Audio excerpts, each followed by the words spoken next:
Si eres un lector monógamo, crítico, compulsivo, nocturno, fanático, sabelotodo, neurótico, promiscuo, snob o de postureo, este es tu programa, 1001 Libros, un programa literario para lectores muy particulares.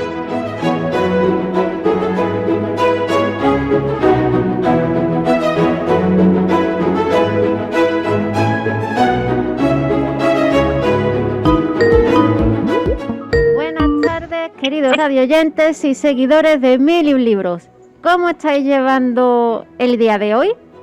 Espero que algún libro os haya atrapado lo suficiente como para desconectar un poquito de la realidad que nos rodea, que en estos momentos no es que sea muy agradable. Y si no habéis encontrado ese libro, como siempre os digo, quedaros con nosotros, que siempre damos buenas recomendaciones. Y bueno, yo creo que el programa de hoy lo vamos a empezar pues felicitando a alguien que cumple años.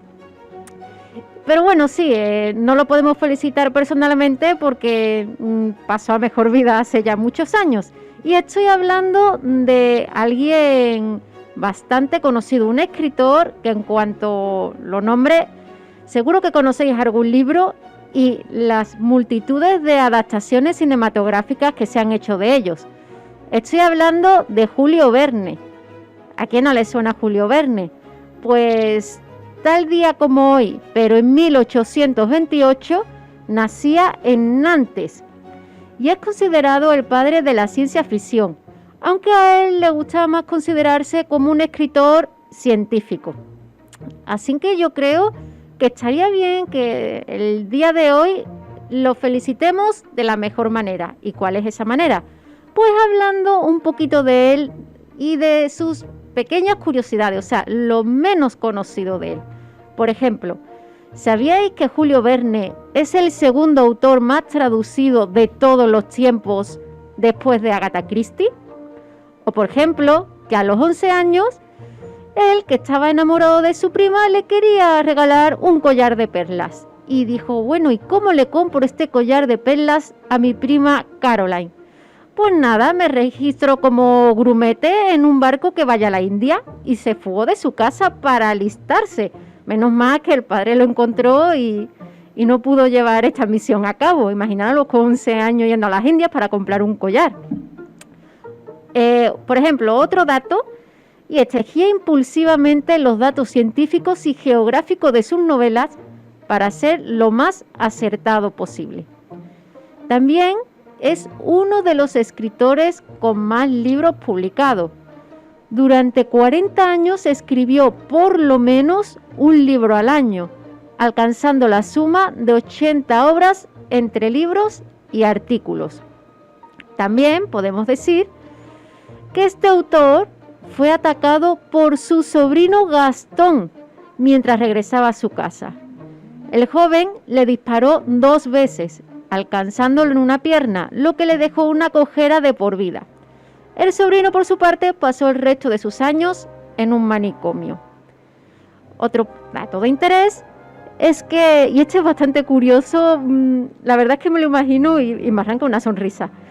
Es que durante los ensayos de la obra de teatro de La Vuelta al Mundo en 80 días, pues Julio Verne, ni corto ni perezoso, pues se subió a un elefante y este elefante se asustó por el colazo del decorado y todo. Y huyó por las calles de París con el autor en su lomo. Imaginaros a Julio Verne a lomos de un elefante por París. Otros datos curiosos de Julio Verne. Su hijo no le tenía gran afecto, porque se pasó varios años entre internados y manicomio, a lo cual pues él culpaba a su padre y entonces no le tenía mucho cariño. También Julio Verne perteneció a un grupo de amigos un poco misóginos, que eran los 11 sin mujeres o algo así se llamaba, pero lo echaron de este grupo porque Julio Verne se casó. Entonces pues ya eso de los 11 sin mujeres, a ver Julio, si estás casado ya como que no pegas mucho aquí. Y esos son los datos más curiosos que puedo decir de Julio Verne. Yo le tengo cierto cariño a la obra de La Vuelta al Mundo en 80 días, porque bueno, yo no sé las edades que tendré aquí nuestros radioyentes, pero a mí me tocó ver la serie de dibujos animados, la cual considero que es una de las que tiene las canciones más bonitas de todos los dibujos que pude ver en mi infancia, esa canción cantada por Mocedades. Así que bueno, pues Julio Verne, felicidades en el día de tu cumpleaños. 1001 libros, arranca.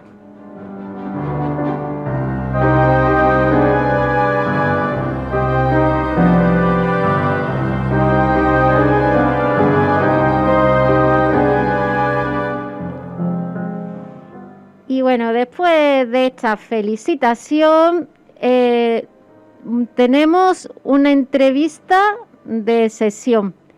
Estamos hablando de Albert Villanueva, el cual nos trae un libro que solo por su título es bastante sugerente. Pero voy a presentar primero a Albert. Albert Villanueva nació en Gaba, cuando esta ciudad todavía se podría considerar pueblo, y las calles estaban llenas de niños que de cualquier cosa hacían un juego. Estudió magisterio y son más de 30 años los que lo ha dedicado a ayudar a sus alumnos a conseguir sus sueños. Se considera el lector compulsivo, en la que una sola vida no es suficiente para leer todo lo que quisiera. Leer o releer, porque hay autores que merecen ser disfrutados varias veces. En 2017 publicó Yo no quiero ir a esta escuela, y en el 2019 su novela Por hacer de tu muerte compañía, que es la que nos presenta en el día de hoy nuestro programa de 1001 libros. Hola, buenas tardes, Albert. Bien, muy contentos de tenerte en nuestro programa de hoy con esta novela del título Por hacer de tu muerte compañía. Un título más que inquietante, ¿eh? Hombre, yo siento mucha presión ahora porque después de hablar de Julio Verne me presentan a mí y me has cargado de presión, ¿eh? Hombre, no te preocupes, yo no creo que vayas a tener un sobrino que te dispare en la pierna o cosas así, ¿no? Tienes una vida un poco más tranquila, ¿no? Bueno, eso espero. Y al elefante te aseguro que no me subiré.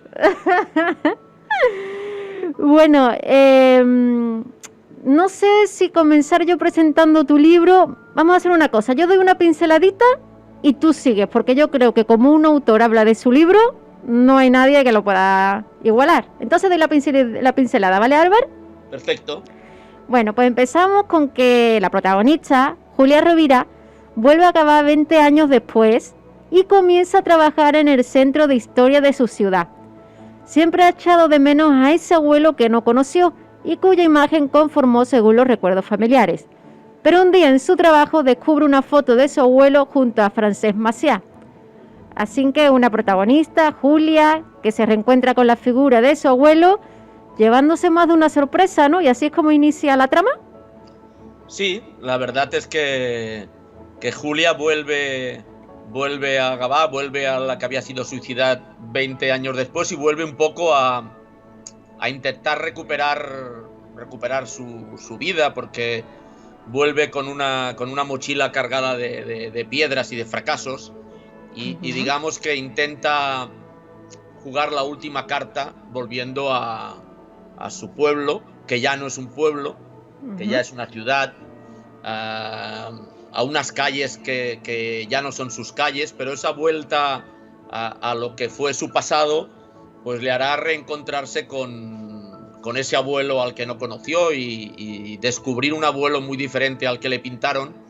Y precisamente esa investigación, ese descubrimiento de ese abuelo diferente será lo que hará que a lo largo de la novela Julia vaya rellenando todos esos vacíos con los que llegó y que al final de la novela haya podido, digamos, recomponerse como ser humano. Y en la novela se unen 3 momentos históricos muy concretos, ¿no es así, Albert? Sí, esa era la fijación que yo tenía un poco con la novela, ¿no? De juntar tres momentos y tres espacios que por motivos diferentes, pues desde siempre me han marcado o me han obsesionado un poco, ¿no? A ver, ¿cuáles eran? Pues mira, el primero es es la Barcelona de los años 20 del siglo pasado, de 1920 a 1930, que fue la Barcelona anarquista, la de los movimientos obreros, la Barcelona que removió un poco las entrañas del mundo obrero y que consiguió muchos de los derechos de los que disfrutamos hoy en día, ¿no? Esa época, que yo creo que es muy desconocida en España, porque desgraciadamente después vino la Guerra Civil Española y lo tapó un poco todo. Fue una época que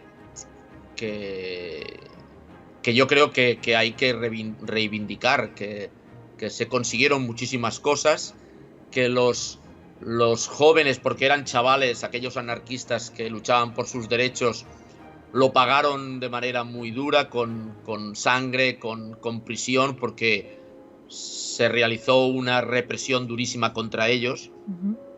Y a mí siempre me ha parecido una época muy interesante a nivel histórico y que creo que hay que reivindicar. Y ese era uno de los primeros objetivos de la novela, ¿no? Plasmar un poquito lo que fue aquella época y sobre todo lo dura que fue. Piensa que Barcelona fue conocida en aquella época como la Rosa de Foc, la Rosa de Fuego, porque en 2 años murieron prácticamente 1000 y pico de personas, ¿sabes? Sí. Y se dieron situaciones muy duras, que creo que habría que conocer mucho mejor de lo que las conocemos, ¿no? Ese es el primer momento histórico. Sí. Sí. Pero quedan 2 más. Sí. La segunda época vendrían a ser los mismos años, pero en Gavà, en ese pueblo al que vuelve Julia, que es mi pueblo, ¿no? En aquellos años, en 1920, Gavà entonces sí que era un pueblo, pero un pueblo de 2000 habitantes y un pueblo muy pobre, un pueblo de agricultores muy pobres,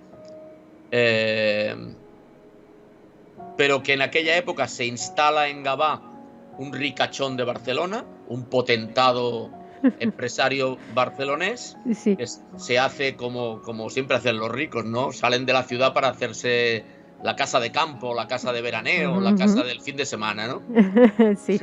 Se la hace en Gavà, se instala aquí en Gavà, empieza a hacer cosas por Gavà. La verdad es que pues monta... Vino bien que se quisiera poner ahí la residencia de verano. Sí, la verdad es que hizo cosas por el pueblo. Piensa que, por ejemplo, en 1909 creó una central eléctrica que fue la que dio luz al pueblo y a los de alrededor. Cedió unos terrenos para hacer el matadero municipal. Hizo cosas. Piensa que a los 4 años de estar aquí ya tenía una calle a su nombre, ¿sabes? O sea, se ayudó bastante a Gavà. Bueno, el ricachón vino bien que estuviera allí. Sí.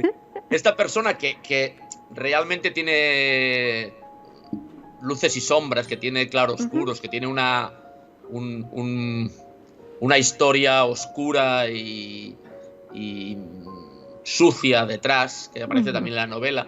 Sí. Era un personaje muy curioso y tenía, aparte de mucho dinero, tenía sueños, ¿no? Y uno de sus sueños fue construir aquí en Gavà, en ese Gavà tan pobre que yo te he comentado, un parque lúdico. Sí. Que él quería convertirlo en el Monte Carlo catalán, ¿sabes?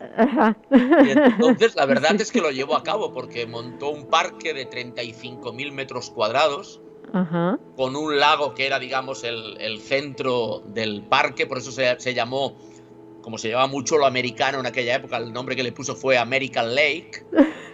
Ese parque, aparte del lago con barcas para pasear, suena un Gavà muy international totalmente, sí, con ese nombre. Sí. Es increíble que en aquel pueblo de mala muerte apareciera eso, porque había un casino, había hotel, había restaurantes, había incluso, para que veas, un tren que daba la vuelta a todo el parque, y en la segunda vuelta se metía por unos túneles donde se podían ver escenas en plan diorama, con luces, con juegos de luces de, yo que sé, un esquimal matando un oso polar. Estamos hablando de 1920, ¿sabes? Bueno, ¿y sigue quedando algo de aquello o ya no? Eso es lo que a mí desde pequeño, por eso esa historia del American Lake me obsesionaba, porque yo siempre, cuando veía las fotos antiguas, siempre preguntaba, ¿y esto dónde está, no? Porque no lo ubicabas allí en tu pueblo. Claro, yo decía, no, me decían, esto era Gavà. Dios, ¿dónde estás? Y yo no lo he visto nunca, ¿no? Cuando me hice mayor, la pregunta que yo me hacía entonces era, ¿y por qué esto no está ya, no? Porque ahora realmente de todo ese parque solo queda la casa de ese potentado, de Artur Costa, lo que fue Villa Carmen, lo que fue su casa, que ahora es un equipamiento municipal. Sí. Y queda un pequeño resto del bosque que había en ese parque, ¿no? Todo lo demás, después de la guerra civil, se perdió. Y para mí, ni el tren, ni el esquimal con el oso polar, nada. Ni el lago. Yo siempre explico que para mí, metafóricamente, el parque muere cuando tienen que vaciar el lago.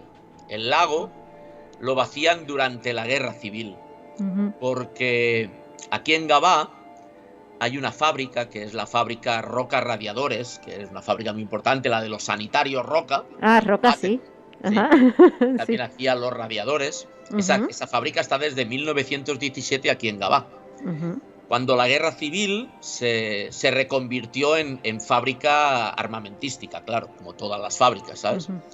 Y entonces, cuando Barcelona estaba a punto de caer en manos del ejército de Franco, la aviación franquista tenía como objetivo bombardear esa fábrica para que se dejara de construir armamento. Sí. Y se vació el lago del American Lake porque se había visto de que los aviones lo tomaban como referencia en el reflejo de la luna en el agua del lago. Tomaban como referencia porque la fábrica está, yo qué sé, igual está a 800 metros de lo que era el American Lake. ¿Entiendes? Claro, por ahí lo ubicaban, ¿no? Claro. Y entonces se decidió vaciar el lago para impedir ese reconocimiento de los aviones, ¿no? Y para mí ese es el momento en que el parque, el American Lake, empieza a morir, ¿no? Porque después ya no se recuperaría después de la guerra civil. Y nos queda el tercer momento histórico. Sí, el tercer momento histórico ya es más cercano, porque cuando Julia, la protagonista, vuelve a Gavà, como te he dicho, intenta volver a ese pueblo que fue el de su infancia y el de su juventud, que casualmente es el de mi infancia y el de mi juventud, ¿sabes?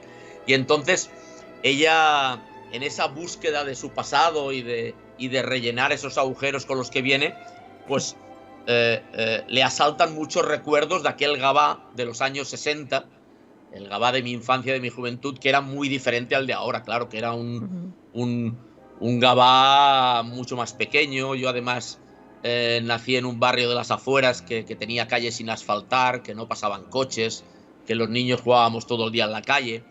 Y esos recuerdos de Julia, de ese Gavà de su infancia, pues yo quería que también estuvieran presentes en la novela. Y esos son los tres periodos, los tres momentos. Sí, de hecho yo quiero destacar, Albert, que bueno, en tu página web hay algo muy valioso, que es que se ven fotos de Gavà, obviamente hace muchísimos años, y si pones el ratón encima aparecen los mismos edificios, pero en la actualidad. Sí, yo lo que quise hacer con la página web era hacer un poco un recorrido sobre eso, ¿no? Todos los espacios de Gavà que aparecen en la novela, que son muchos, pues he buscado una foto de aquella época y como contraste ver un poco cómo ha cambiado, ¿no? De eso ves la foto antigua y al ponerte encima te aparece el Gavà actual, ¿no? Para ver un poquito, pues eso, cómo ha cambiado una ciudad en 100 años, ¿no? La verdad es que a mí me enganchó. Yo estaba con el ratón y lo ponía porque es curioso ver ciertas calles que antes era todo tierra, como tú comentas, y ahora hay muchos edificios, hay coches y la verdad, ¿cuál es tu página web para que todos nuestros radioyentes la encuentren y puedan disfrutar de esta ambientación de la novela? albertvillanueva.es, todo junto, albertvillanueva.es. Allí hay información de eso, de muchísimas fotos del American Lake, del Gavà de aquella época, de la Barcelona anarquista. Hay datos de todos los personajes históricos que aparecen en la novela. Está la banda sonora de la novela también en la página web. He querido hacer un poco de eso te voy a preguntar al ratito, lo de la banda sonora, pero sí quería decir lo de la página web porque lo de las fotos me encantó, ¿eh? Muy bien, muy bien. Y bueno, esta novela no fue que saliera de la noche a la mañana, te supuso varios años de investigación y después de investigar la dejaste guardada en un cajón durante bastante tiempo. Sí, la verdad es que la novela nació en mi cabeza hace 10 años. Un día cayó en mis manos una publicación que realizó el Ayuntamiento de Gavà sobre el American Lake. Sí. Y después de mirarlo, pues la verdad es que de manera muy rápida nacieron las ideas de la novela en mi cabeza, ¿no? Entonces, como yo quería que apareciera todo el tema anarquista, eso me representó un periodo largo de investigación, porque yo conocía la época, pero evidentemente para intentar pintar en una novela una época tienes que dominarla mucho. Pues estuve investigando durante mucho tiempo. Comencé a escribirla, la novela, pero se quedó allí porque por cuestiones laborales, por cuestiones familiares, los críos eran muy pequeños y entonces pues se comían todo el tiempo, ¿no? Todo el tiempo, sí. Sí, pues la cosa quedó allí. Seguramente las 30 primeras páginas de la novela son de hace 10 años, pero después allí se quedó y la verdad es que se pasó en el disco duro del ordenador, pues igual estuvo ahí 8 años durmiendo, ¿sabes? Albert, vamos a dar paso a patrocinadores, pero continuamos con la interesante entrevista. No te nos vayas, ¿eh? Que seguimos contigo. No me subo al elefante. Eso, que si no terminas por París. Y seguimos con nuestra entrevista con Albert y su novela Por hacer de tu muerte compañía. Me estabas comentando que se llevó varios años en un cajón por falta de tiempo. ¿Y cómo fue ese proceso de la saco y voy a trabajar en ella porque quiero publicarla? Bueno, eso de que quiero publicarla al principio no lo tenía claro, ¿eh? Sí. Yo la verdad es que, como has comentado tú antes, en el 2017 publiqué un ensayo pedagógico. Como has dicho, yo soy profesor desde hace muchísimos años, y en el 2017 publiqué ese ensayo titulado Yo no quiero ir a esta escuela, en el cual hacía un poco una disección y una crítica de lo que yo veía que no funcionaba en el sistema educativo español. Y seguramente eso fue lo que me dio un poco el empujón para meterle mano a la novela, ¿no? Para ver si era capaz de tirarla adelante. Además, ya se daban las circunstancias de que mis hijos ya eran más mayores, más autónomos y podía, digamos, disponer de más tiempo para trabajarlo. Me puse duro con ella, vi que la cosa tiraba adelante, que estaba disfrutando, sobre todo, que yo estaba disfrutando muchísimo. Y bueno, pues después de 1 año y medio de escritura y después de 4 o 5 meses de corrección, la novela se acabó y la verdad es que yo creía que ya se había llegado a donde yo quería, que era que la novela estuviera acabada. No tenía claro lo de publicarla, en principio mi idea no era publicarla, porque me daba un poco de pudor, ¿no? Meterme en el mundo literario. Pero bueno, la leyeron un par de amigos, sobre todo un amigo que es escritor, que sí que ha escrito 14 o 15 novelas y que ha ganado premios, y me dijo, tira adelante que vale la pena, y entonces fue cuando realmente me decidí a publicar. ¿Te animaste? Sí, y la verdad es que ahora estoy muy satisfecho, claro, porque cuando recibes el feedback de los lectores y te dicen que les ha gustado, que les ha enganchado, pues entonces, joder, ves que ha valido la pena el esfuerzo, ¿no? Y yo sé, me ha dicho por ahí un pajarito, que a ti eso de las etiquetas no te agrada mucho en cuanto a los géneros, ¿no? De la novela.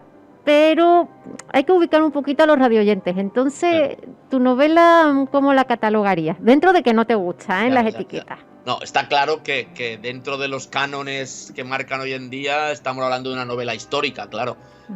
Está centrada en un periodo histórico muy concreto, por tanto es una novela histórica. Lo que pasa es que yo siempre digo eso, ¿no? Que estamos demasiado obsesionados por etiquetar las cosas, ¿no? Totalmente de acuerdo. Es como para saber dónde poner el libro en la estantería de la librería, ¿no? Eso es, así mismo. Sí, yo siempre, mira, siempre me gusta cuando hablo de esto recordar una anécdota de mi escritor preferido, Francisco González Ledesma, que está considerado por todos los escritores de novela negra como el padre de la novela negra española. Todos los escritores actuales de novela negra, Andreu Martí, Lorenzo Silva, Juan Madrid, a él lo llamaban el jefe, ¿sabes? Y él en una entrevista recuerdo que dijo, mira, se ve que todo el mundo dice que yo escribo novela negra. Yo que quería escribir novela social y resulta que estoy escribiendo novela negra, ¿no? Sí. Por eso, porque seguramente la novela negra hoy en día hace lo mismo que hacía la novela social de los años 50, ¿me entiendes? Pero para eso, que estamos cargados de etiquetas. Pero al final, todas las novelas yo creo que hablan de lo mismo y hablan de pasiones y de sentimientos humanos, de amor, de odio, de envidia, y de eso va mi novela también. Yo es que de hecho considero que ya hay demasiadas etiquetas que llega un punto que yo ya me pierdo entre tantos géneros.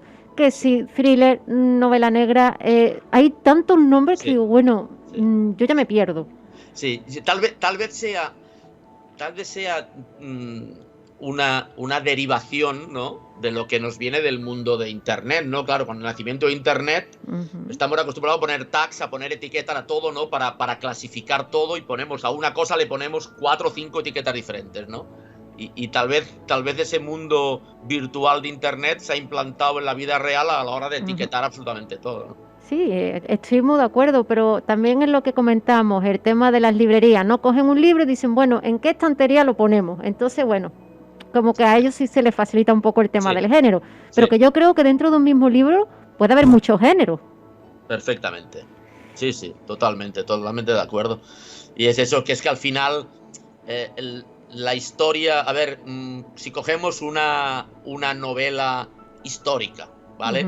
Que pase en la Roma imperial, ¿de qué nos va a hablar la novela? Pues no va a hablar de sentimientos humanos, seguramente nos va a hablar de traiciones, de amores, de odios, de envidias. Pues lo mismo que si la trasladamos al siglo XIX, o lo mismo que si la trasladamos al siglo XXV en una novela de ciencia ficción, porque al final los personajes son seres humanos y los seres humanos interactúan, claro.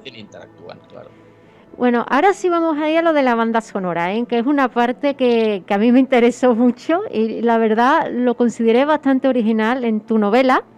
La protagonista, Julia Rovira, tiene algo en común contigo y es el amor por la música, porque Julia Rovira tiene el don de que a cada momento, a cada vivencia, es capaz de ponerle una canción que va acorde al momento, ¿no es así? Exactamente, sí. Yo quería que la protagonista tuviera ese superpoder, ¿no? Un superpoder diferente a los de Marvel, ¿sabes? Pero un superpoder que era eso, encontrar en cada momento la canción que refleja su estado vital o lo que está viviendo en ese momento, ¿no? Entonces, yo quería que aparecieran en la novela pues aquellos grupos y aquellos cantantes de rock que a mí me gustan, pero necesitaba encontrar la canción que la letra realmente cuadrara con el momento vital de Julia, y eso fue un proceso largo y duro de encontrar, de bucear mucho en aquellas canciones, pero que evidentemente, como me gusta tanto la música, pues disfruté muchísimo haciendo esa búsqueda, ¿no? Y al final pues hay en la banda, en la parte de Julia, de la investigación de Julia, pues hay 28 temas, 28 canciones, desde, yo qué sé, desde Bob Dylan a Lou Reed y desde Tom Petty. David Bowie también aparece. Bowie, sí. Y de hecho, tiene hasta su propia playlist de Spotify, ¿no? Sí, Spotify se puede buscar, también en mi página web se pueden escuchar todas las canciones. Y una cosa que me hace mucha gracia y mucha ilusión es cuando muchos lectores me dicen, ostras, pues cuando aparecía una canción sentía la necesidad de dejar de leer y buscar la canción para escucharla, ¿no? Para intentar sentir lo mismo que estaba sintiendo Julia en ese momento de la narración, ¿no?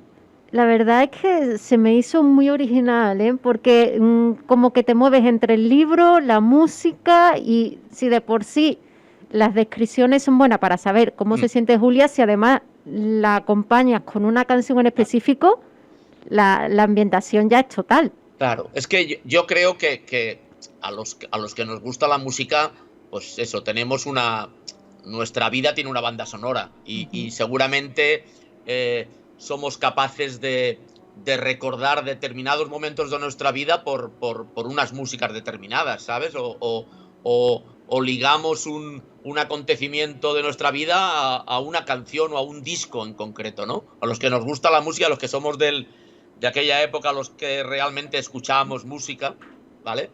Pues nos pasa eso, ¿no? Y Julia, que casualidades de la vida tenía la misma edad que yo, pues, Sí.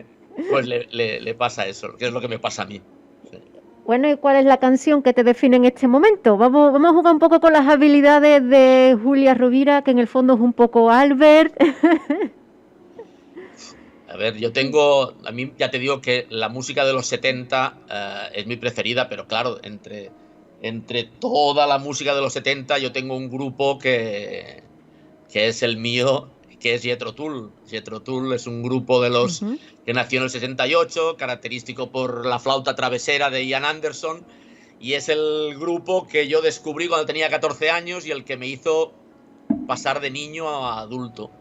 Fíjate si ha tenido influencia, pues que actualmente y desde hace casi 20 años soy el presidente del club de fans español de Jethro Tull, ¿sabes? Y tenemos un club de fans y hacemos reuniones anuales y han venido los músicos de Jethro Tull a tocar aquí a Gavà, a nuestra convención anual. O sea, fíjate qué te voy a decir yo de ese grupo, ¿no? Oye, pues está muy bien que también diga estos detalles, estas anécdotas, porque como que se piensa muchas veces que los escritores y encima profesores son aburridos. Entonces está bien que, oye, que quitemos como que ese estigma, ¿no?, que tenéis de aburridos. Claro, muchas veces nuestros alumnos nos recuerdan solo por los momentos de bronca, ¿no? Pues, Ajá, o por los suspensos, ¿no? Por los suspensos.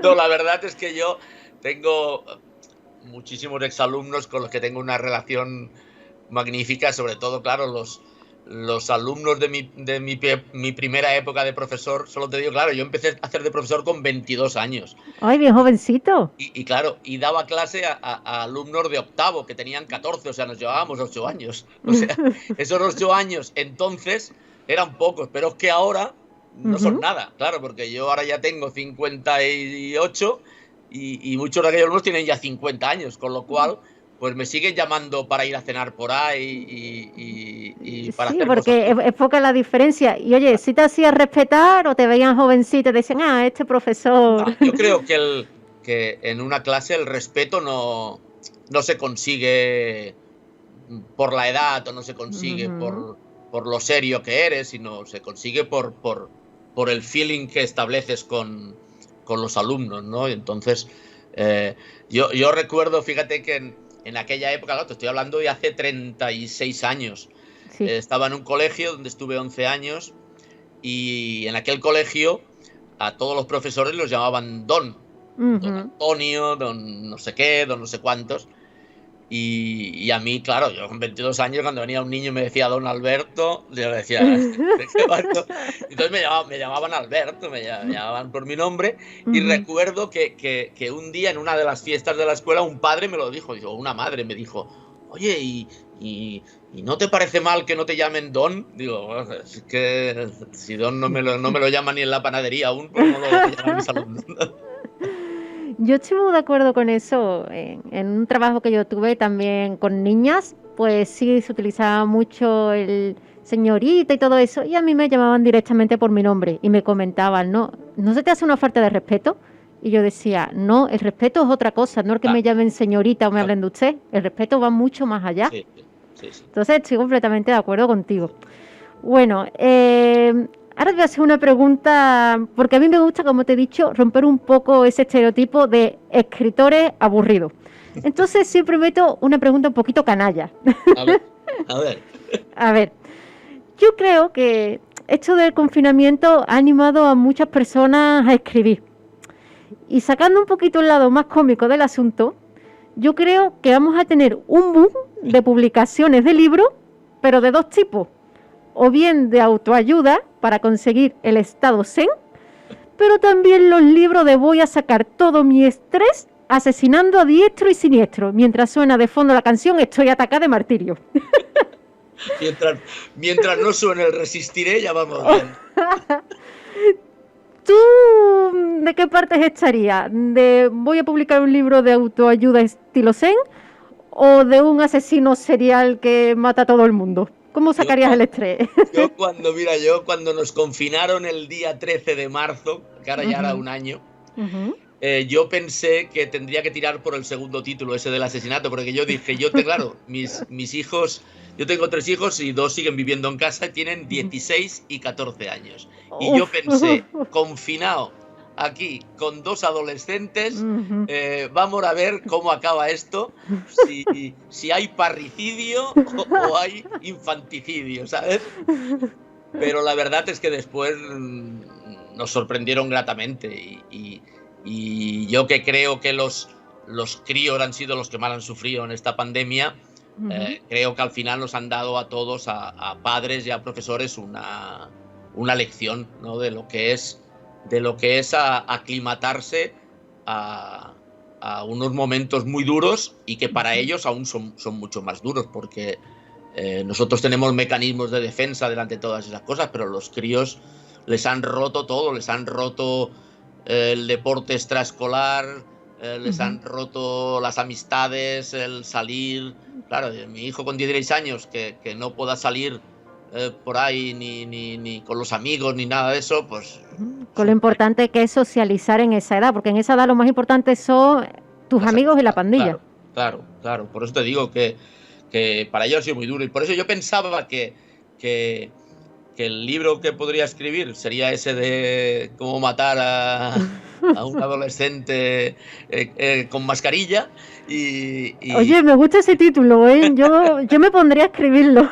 Cómo matar a un adolescente con mascarilla. Y al final se podría titular Lecciones Zen de un adolescente con mascarilla. ¿Y lo sacarías con tu nombre o con seudónimo, Albert? Para no manchar tu imagen con ese título. No, a mi edad ya los seudónimos ya no tienen sentido. Bueno, aquí rompiendo un poco el estereotipo de escritor aburrido, ya vemos que no, que para nada. De todas maneras, fíjate, ya que has sacado el tema, tú has dicho que mucha gente se aprovecharía para escribir. Yo eso fue lo que pensé. Yo ahora estoy liado con una nueva novela. Y cuando el día 13 de marzo nos confinaron, dije, ostras, qué bien, esto me va a permitir ostras, qué bien. me va a permitir meterle mano a la novela y pegarle un arranque aquí que demasiado.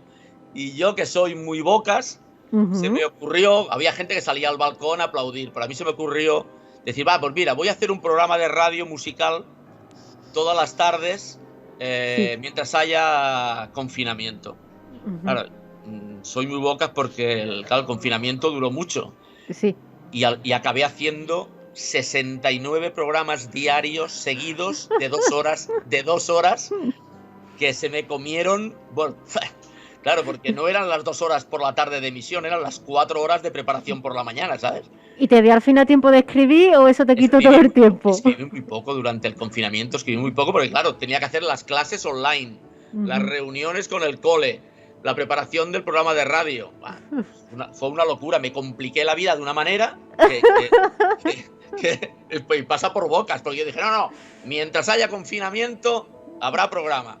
Pues fueron, ya te digo, 69 días, fueron más de 1100 canciones sin repetir ni una. Bueno, una locura. Hubieron más de 11.000 oyentes. La verdad es que yo disfruté muchísimo, pero claro, se me comió el tiempo. Entonces, bueno, pues Vamos, que de esa novela tienes escrita 10 páginas nada más, ¿no? No, sí, fue ahora cuando la retomé, pero ¿sabes lo que pasa al final, Bárbara? Que cuando uno llega a esta edad, intenta hacer cosas que le dan satisfacción personal, ¿me entiendes?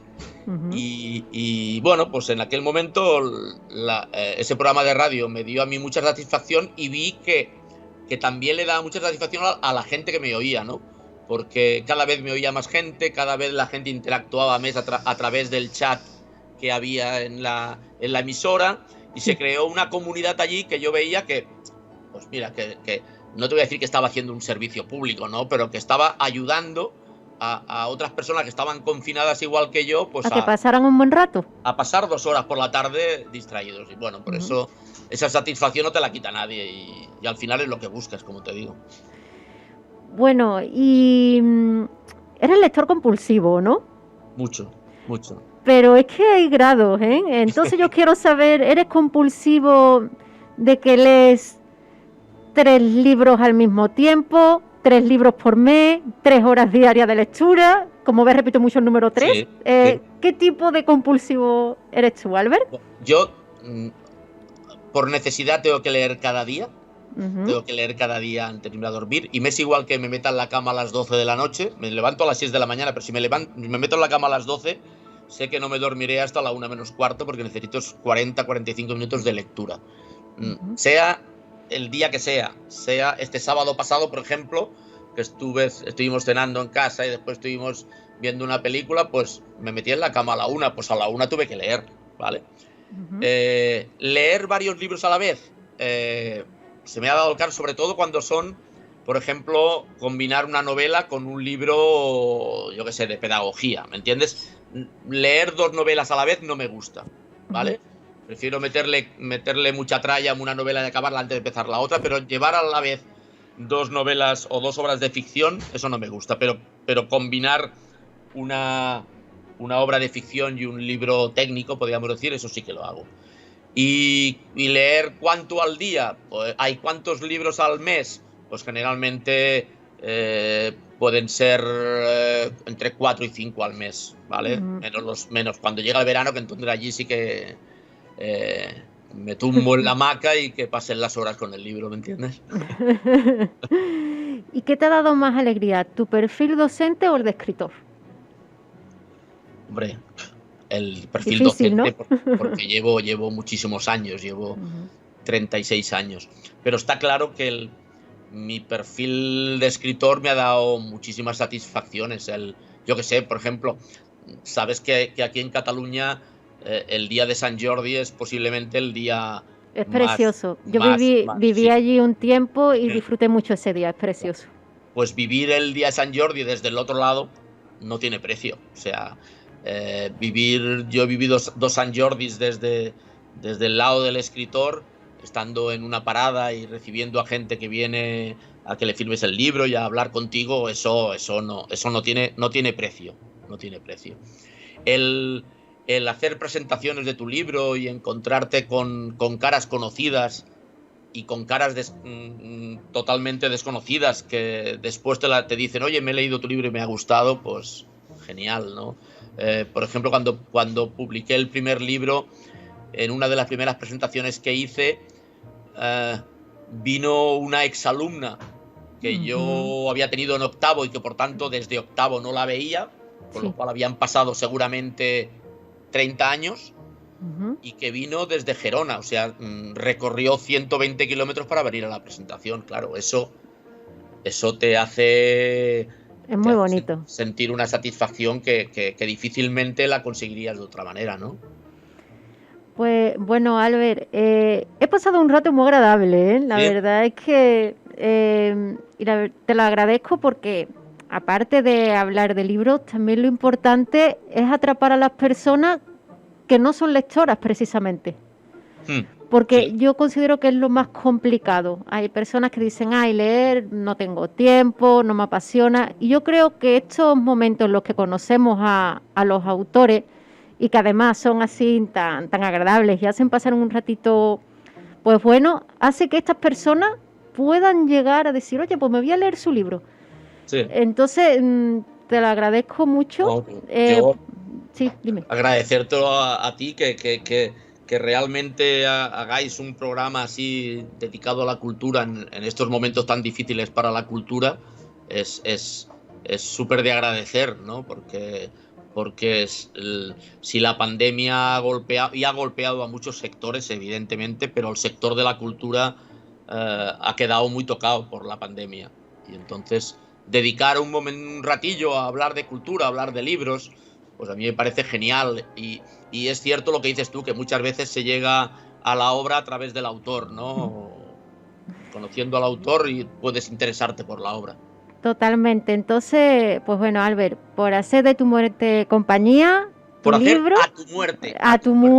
A tu muerte, por hacer a tu muerte compañía, ahí tu libro. Espero que muchos radioyentes tomen la iniciativa de leerlo y te agradecemos mucho que formes parte ya de esta comunidad de lectores, escritores de 1001 libros. Un gran saludo, Albert. Muchísimas gracias a ti y a todos los que nos han escuchado y a vuestra disposición para lo que necesitéis. Un abrazo bien fuerte.